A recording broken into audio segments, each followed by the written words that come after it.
शिव बाबा याद है ना। ओम शांति। 9 जुलाई 2024 के ईश्वरीय महावाक्य। पहले सुनते हैं मुरली के मुख्य पॉइंट्स।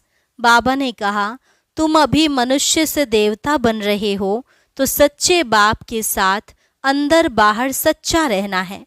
पहले तो कदम कदम पर झूठ ही था। अब अगर स्वर्ग में उच्च पद पाना चाहते हो तो वह सब छोड़ना पड़े। स्वर्ग की रचना होती है याद की यात्रा और ज्ञान से, और वह ज्ञान सिर्फ एक बाप ही देते हैं तुम ब्राह्मणों को। तुम्हारा ब्राह्मण कुल ही सर्वोत्तम है, क्योंकि तुम्हें स्वयं बाप आकर पढ़ाते हैं। फिर बाबा ने कहा, मैं कितना दूर परम धाम घर से तुम बच्चों के लिए हथेली पर बहिष्ठ लाया हूँ। तुम्हें और कोई तकलीफ नहीं देता, सिर्फ कहता हूँ अपने को आत्मा समझ मुझे याद करो। परंतु इस याद में माया बहुत इंटरफेयर करती है। आत्मा में जो किचड़ा भरा हुआ है वह बाप की याद बगैर साफ हो न सके। और लास्ट में बाबा ने कहा, यहाँ तुम पुरुषार्थी हो, अभी संपूर्ण पवित्र नहीं बने हो। माया से बड़ी संभाल रखनी है। देह अभिमानी होने से ही उल्टा काम होता है। जितना हो सके अपने को आत्मा निश्चय कर बाप को याद करो, टाइम वेस्ट मत करो। और अब सुनते हैं महावाक्यों को विस्तार से। मुरली का सार। मीठे बच्चे, सच्चे बाप के साथ अंदर बाहर सच्चा बनो, तभी देवता बन सकेंगे।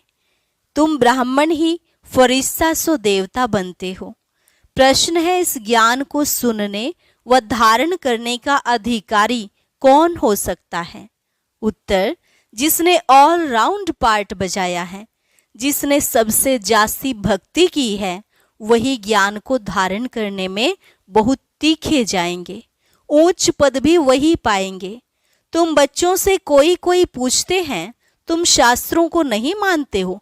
तो बोलो, जितना हमने शास्त्र पढ़े हैं, भक्ति की है, उतना दुनिया में कोई नहीं करता। हमें अब भक्ति का फल मिला है, इसलिए अब भक्ति की दरकार नहीं। ओम शांति। बेहद का बाप बेहद के बच्चों को बैठ समझाते हैं। सभी आत्माओं का बाप सभी आत्माओं को समझाते हैं, क्योंकि वह सर्व का सद्गति दाता है। जो भी आत्माएं हैं जीव आत्माएं ही कहेंगे, शरीर नहीं तो आत्मा देख नहीं सकती। भल ड्रामा के प्लान अनुसार स्वर्ग की स्थापना बाप कर रहे हैं, परंतु बाप कहते हैं, मैं स्वर्ग को देखता नहीं हूँ। जिन्हों के लिए है वही देख सकते हैं। तुमको पढ़ाकर फिर मैं तो कोई शरीर धारण करता ही नहीं हूँ, तो बिगर शरीर देख कैसे सकूंगा? ऐसे नहीं जहां तहां मौजूद हूँ सब कुछ देखते हैं, नहीं। बाप सिर्फ देखते हैं तुम बच्चों को, जिनको गुलगुल फूल बनाकर याद की यात्रा सिखलाते हैं। योग अक्षर भक्ति का है। ज्ञान देने वाला एक ज्ञान सागर है, उनको ही सतगुरु कहा जाता है। बाकी सब हैं गुरु। सच बोलने वाला, सचखंड स्थापन करने वाला वही है। भारत सचखंड था, वहाँ सब देवी देवता निवास करते थे। तुम अभी मनुष्य से देवता बन रहे हो, तो बच्चों को समझाते हैं, सच्चे बाप के साथ अंदर बाहर सच्चा बनना है। पहले तो कदम कदम पर झूठ ही था, वे सब छोड़ना पड़ेगा।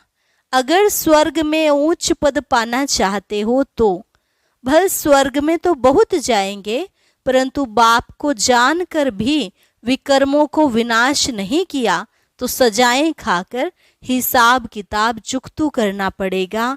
फिर पद भी बहुत कम मिलेगा। राजधानी स्थापन हो रही है पुरुषोत्तम संगम युग पर। राजधानी ना तो सतयुग में स्थापन हो सकती न कलयुग में, क्योंकि बाप सतयुग या कलयुग में नहीं आते हैं। इस युग को कहा जाता है पुरुषोत्तम कल्याणकारी युग। इसमें ही बाप आकर सबका कल्याण करते हैं। कलयुग के बाद सतयुग आना है, इसलिए संगम युग भी जरूर चाहिए। बाप ने बताया है, यह पतित पुरानी दुनिया है। गायन भी है, दूर देश का रहने वाला आया देश पराए में। तो पराये देश में अपने बच्चे कहाँ से मिलेंगे? पराये देश में फिर पराये बच्चे ही मिलते हैं। उन्हों को अच्छी रीति समझाते हैं कि मैं किस में प्रवेश करता हूँ, अपना भी परिचय देते हैं और जिसमें प्रवेश करता हूँ उनको भी समझाता हूँ कि यह तुम्हारा बहुत जन्मों के अंत का जन्म है। कितना क्लियर है। अभी तुम यहाँ पुरुषार्थी हो, संपूर्ण पवित्र नहीं। संपूर्ण पवित्र को फरिश्ता कहा जाता है, जो पवित्र नहीं उनको पतित ही कहेंगे। फरिश्ता बनने के बाद फिर देवता बनते हो। सूक्ष्म वतन में तुम संपूर्ण फरिश्ता देखते हो, उन्हों को फरिश्ता कहा जाता है। तो बाप समझाते हैं बच्चे, एक अल्फ को ही याद करना है। अल्फ माना बाबा, उनको अल्लाह भी कहते हैं। बच्चे समझ गए हैं, बाप से स्वर्ग का वर्षा मिलता है। स्वर्ग कैसे रचते हैं? याद की यात्रा और ज्ञान से। भक्ति में ज्ञान होता नहीं, ज्ञान सिर्फ एक ही बाप देते हैं ब्राह्मणों को। ब्राह्मण चोटी है ना। अभी तुम ब्राह्मण हो, फिर बाजोली खेलेंगे। ब्राह्मण, देवता, क्षत्रिय, वैश्य, शूद्र, इसको कहा जाता है विराट रूप। विराट रूप कोई ब्रह्मा विष्णु शंकर का नहीं कहेंगे, उसमें चोटी ब्राह्मण तो है नहीं। बाप ब्रह्मा तन में आते हैं, यह तो कोई जानता नहीं। ब्राह्मण कुल ही सर्वोत्तम कुल है, जबकि बाप आकर पढ़ाते हैं। बाप शूद्रों को तो नहीं पढ़ाएंगे ना, ब्राह्मणों को ही पढ़ाते हैं। पढ़ाने में भी टाइम लगता है, राजधानी स्थापन होनी है। तुम ऊंच ते ऊंच पुरुषोत्तम बनो। नई दुनिया कौन रचेगा? बाप ही रचेगा, यह भूलो मत। माया तुमको भुलाती है, उनका तो धंधा ही यह है। ज्ञान में इतना इंटरफेयर नहीं करती है, याद में ही करती है। आत्मा में बहुत किचड़ा भरा हुआ है, वह बाप की याद बिगर साफ हो न सके। योग अक्षर से बच्चे बहुत मूंझते हैं, कहते हैं बाबा हमारा योग नहीं लगता। वास्तव में योग अक्षर उन हठयोगियों का है। सन्यासी कहते हैं ब्रह्म से योग लगाना है। अब ब्रह्म तत्व तो बहुत लंबा चौड़ा है। जैसे आकाश में स्टार्स देखने में आते हैं, वैसे वहां भी छोटे छोटे स्टार मिसल आत्माएं हैं। वह है आसमान से पार, जहां सूर्य चांद की रोशनी नहीं। तो देखो कितने छोटे छोटे रॉकेट तुम हो। तब बाबा कहते हैं पहले पहले आत्मा का ज्ञान देना चाहिए। वह तो एक भगवान ही दे सकते हैं। ऐसे नहीं सिर्फ भगवान को नहीं जानते, परंतु आत्मा को भी नहीं जानते। इतनी छोटी सी आत्मा में 84 के चक्र का अविनाशी पार्ट भरा हुआ है। इनको ही कुदरत कहा जाता है, और कुछ नहीं कह सकते। आत्मा 84 का चक्र लगाती ही रहती है। हर 5000 वर्ष बाद यह चक्र फिरता ही रहता है। यह ड्रामा में नोंद है। दुनिया अविनाशी है, कभी विनाश को नहीं पाती। वो लोग दिखाते हैं बड़ी प्रलय होती है, फिर श्री कृष्ण अंगूठा चूसता हुआ पीपल के पत्ते पर आता है, परंतु ऐसे कोई होता थोड़े ही है। ये तो बेकायदे है। महाप्रलय कभी होती नहीं। एक धर्म की स्थापना और अनेक धर्मों का विनाश चलता ही रहता है। इस समय मुख्य 3 धर्म हैं। यह तो ऑस्पिशियस संगम युग है। पुरानी दुनिया और नई दुनिया में रात दिन का फर्क है। कल नई दुनिया थी, आज पुरानी है। कल की दुनिया में क्या था, यह तुम समझ सकते हो। जो जिस धर्म का है उस धर्म की ही स्थापना करते हैं। वो तो सिर्फ एक आते हैं, बहुत नहीं होते हैं, फिर धीरे धीरे वृद्धि होती है। बाप कहते हैं तुम बच्चों को कोई तकलीफ नहीं देता हूँ। बच्चों को तकलीफ कैसे देंगे? मोस्ट बिलोवेड बाप है ना। कहते हैं मैं तुम्हारा सदगति दाता, दुख हरता सुख करता हूँ। याद भी मुझ एक को करते हो। भक्ति मार्ग में क्या कर दिया है, कितनी गालियां मुझे देते हैं। कहते हैं गॉड इज वन। सृष्टि का चक्र भी एक ही है। ऐसे नहीं आकाश में कोई दुनिया है, आकाश में स्टार्स हैं। मनुष्य तो समझते हैं एक एक स्टार में सृष्टि है, नीचे भी दुनिया है। यह सब है भक्ति मार्ग की बातें। ऊंच ते ऊंच भगवान एक है। कहते भी हैं सारे सृष्टि की आत्माएं तुम्हारे में पिरोई हुई हैं। यह जैसे माला है, इनको बेहद की रुद्र माला भी कह सकते हैं। सूत्र में बांधी हुई है। गाते हैं परंतु समझते कुछ नहीं। बाप आकर समझाते हैं, बच्चे मैं तुमको जरा भी तकलीफ नहीं देता हूँ। ये भी बताया है जिन्होंने पहले पहले भक्ति की है वही ज्ञान में तीखे जाएंगे। भक्ति जास्ती की है तो फल भी उनको जास्ती मिलना चाहिए। कहते हैं भक्ति का फल भगवान देते हैं, वह है ज्ञान का सागर, तो जरूर ज्ञान से ही फल देंगे। भक्ति के फल का किसको भी पता नहीं।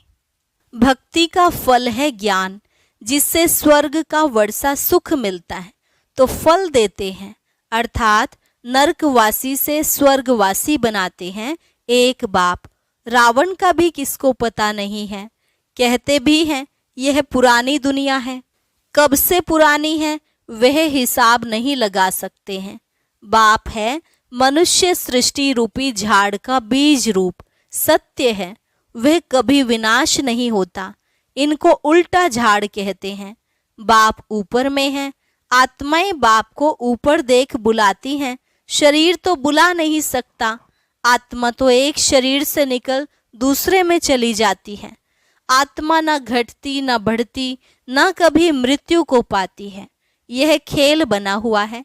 सारे खेल के आदि मध्य अंत का राज बाप ने बताया है, आस्तिक भी बनाया है। यह भी बताया कि इन लक्ष्मी नारायण में यह ज्ञान नहीं है, वहाँ तो आस्तिक नास्तिक का पता ही नहीं रहता। इस समय बाप ही अर्थ समझाते हैं। नास्तिक उनको कहा जाता है जो न बाप को, न रचना के आदि मध्य अंत को, न ड्यूरेशन को जानते हैं। इस समय तुम आस्तिक बने हो, वहाँ यह बातें ही नहीं। खेल है ना, जो बात एक सेकंड में होती वह फिर दूसरे सेकंड में नहीं होती। ड्रामा में टिक टिक होती रहती है। जो पास्ट हुआ चक्र फिरता जाएगा। जैसे बाइस्कोप होता है, 2 घंटे या 3 घंटे बाद फिर वही बाइस्कोप हूबहू रिपीट होगा। मकान आदि तोड़ डालते हैं, फिर देखेंगे बना हुआ है, वही हूबहू रिपीट होता है। इसमें मूंझने की बात ही नहीं। मुख्य बात है आत्माओं का बाप परमात्मा है। आत्माएं परमात्मा अलग रहे बहुकाल, अलग होती हैं, यहाँ आती है पार्ट बजाने। तुम पूरे 5000 वर्ष अलग रहे हो। तुम मीठे बच्चों को ऑल राउंड पार्ट मिला है, इसलिए तुमको ही समझाते हैं। ज्ञान के भी तुम अधिकारी हो। सबसे जास्ती भक्ति जिसने की है, ज्ञान में भी वही तीखे जाएंगे, पद भी ऊंच पाएंगे। पहले पहले एक शिव बाबा की भक्ति होती है, फिर देवताओं की, फिर 5 तत्वों की भी भक्ति करते, व्यभिचारी बन जाते। अभी बेहद का बाप तुमको बेहद में ले जाते हैं, वह फिर बेहद के भक्ति के अज्ञान में ले जाते हैं। अब बाप तुम बच्चों को समझाते हैं, अपने को आत्मा समझ, मुझ एक बाप को याद करो। फिर भी यहाँ से बाहर जाने से माया भुला देती है। जैसे गर्भ में पश्चाताप करते हैं, हम ऐसे नहीं करेंगे, बाहर आने से भूल जाते हैं। यहाँ भी ऐसे हैं, बाहर जाने से भी भूल जाते हैं। यह भूल और अभूल का खेल है। अभी तुम बाप के अडॉप्टेड बच्चे बने हो। शिव बाबा है ना, वह है सब आत्माओं का बेहद का बाप। बाप कितना दूर से आते हैं, उनका घर है परम धाम। परम धाम से आएंगे तो जरूर बच्चों के लिए सौगात ले आएंगे। हथेली पर बहिस सौगात में ले आते हैं। बाप कहते हैं सेकंड में स्वर्ग की बादशाही लो, सिर्फ बाप को जानो। सभी आत्माओं का बाप तो है ना। कहते हैं मैं तुम्हारा बाप हूँ। मैं कैसे आता हूँ वह भी तुमको समझाता हूँ। मुझे रथ तो जरूर चाहिए। कौन सा रथ? कोई महात्मा का तो नहीं ले सकते। मनुष्य कहते हैं तुम ब्रह्मा को भगवान, ब्रह्मा को देवता कहते हो। अरे हम कहाँ कहते हैं, झाड़ के ऊपर एकदम अंत में खड़े हैं, जबकि झाड़ सारा तमो प्रधान है। ब्रह्मा भी वहां खड़ा है, तो बहुत जन्मों के अंत का जन्म हुआ ना। बाबा खुद कहते हैं, मेरे बहुत जन्मों के अंत के जन्म में जब वानप्रस्थ अवस्था आती है तब बाप आए हैं, जो आकर धंधा आदि छुड़ाया।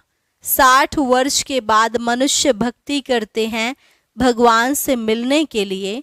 बाप कहते हैं, तुम सब मनुष्य मत पर थे, अभी बाबा तुम्हें श्रीमत दे रहे हैं। शास्त्र लिखने वाले भी मनुष्य हैं, देवताएं तो लिखते नहीं ना पढ़ते हैं। सतयुग में शास्त्र होते नहीं, भक्ति ही नहीं, शास्त्रों में सब कर्म कांड लिखा हुआ है, यहाँ वह बात है नहीं। तुम देखते हो बाबा ज्ञान देते हैं, भक्ति मार्ग में तो हमने शास्त्र बहुत पढ़े हैं। कोई पूछे तुम वेदों शास्त्रों आदि को नहीं मानते हो, बोलो जो भी मनुष्य मात्र हैं उनसे ज्यादा हम मानते हैं। शुरू से लेकर अव्यभिचारी भक्ति हमने शुरू की है, अभी हमको ज्ञान मिला है, ज्ञान से सद्गति होती है, फिर हम भक्ति को क्या करेंगे। बाप कहते हैं, बच्चे hear no evil see no evil. तो बाप कितना सिंपल रीति समझाते हैं, मीठे मीठे बच्चे अपने को आत्मा निश्चय करो। मैं आत्मा हूँ, वह कह देते अल्लाह हूँ। तुमको शिक्षा मिलती है, मैं आत्मा हूँ, बाप का बच्चा हूँ। यही माया घड़ी घड़ी भुलाती है, देह अभिमानी होने से ही उल्टा काम होता है। अब बाप कहते हैं, बच्चे बाप को भूलो मत, टाइम वेस्ट मत करो। अच्छा, मीठे मीठे सिकिलधे बच्चों प्रति माता पिता बाप दादा का याद प्यार और गुड मॉर्निंग। रूहानी बाप की रूहानी बच्चों को नमस्ते, रूहानी बच्चों की रूहानी बाप दादा को नमस्ते नमस्ते, गुड मॉर्निंग। धारणा के लिए मुख्य सार। पहली पॉइंट, रचयिता और रचना के राज को यथार्थ समझ आस्तिक बनना है। ड्रामा के ज्ञान में मूंझना नहीं है, अपनी बुद्धि को हद से निकाल बेहद में ले जाना है। दूसरी पॉइंट, सूक्ष्म वतनवासी फरिश्ता बनने के लिए संपूर्ण पवित्र बनना है। आत्मा में जो किचड़ा भरा है उसे याद के बल से निकाल साफ करना है। वरदान, ईश्वरीय रस का अनुभव कर एक रस स्थिति में स्थित रहने वाली श्रेष्ठ आत्मा भव। ईश्वरीय रस का अनुभव कर एक रस स्थिति में स्थित रहने वाली श्रेष्ठ आत्मा भव। जो बच्चे ईश्वरीय रस का अनुभव कर लेते हैं उनको दुनिया के सब रस फीके लगते हैं। जब है ही एक रस मीठा तो एक ही तरफ अटेंशन जाएगा ना, सहज ही एक तरफ मन लग जाता है, मेहनत नहीं लगती है। बाप का स्नेह, बाप की मदद, बाप का साथ, बाप द्वारा सर्व प्राप्तियां सहज एक रस स्थिति बना देती हैं। ऐसी एक रस स्थिति में स्थित रहने वाली आत्माएं ही श्रेष्ठ हैं। स्लोगन, किचड़े को समाकर रत्न देना ही मास्टर सागर बनना है। किचड़े को समाकर रत्न देना ही मास्टर सागर बनना है। अच्छा, ओम शांति। आखिर वो कौन से बच्चे होंगे जिनको बाबा अपने साथी के रूप में दुनिया के सामने लाना पसंद करेंगे? जानने के लिए सुनते हैं आज का अव्यक्त ज्ञान।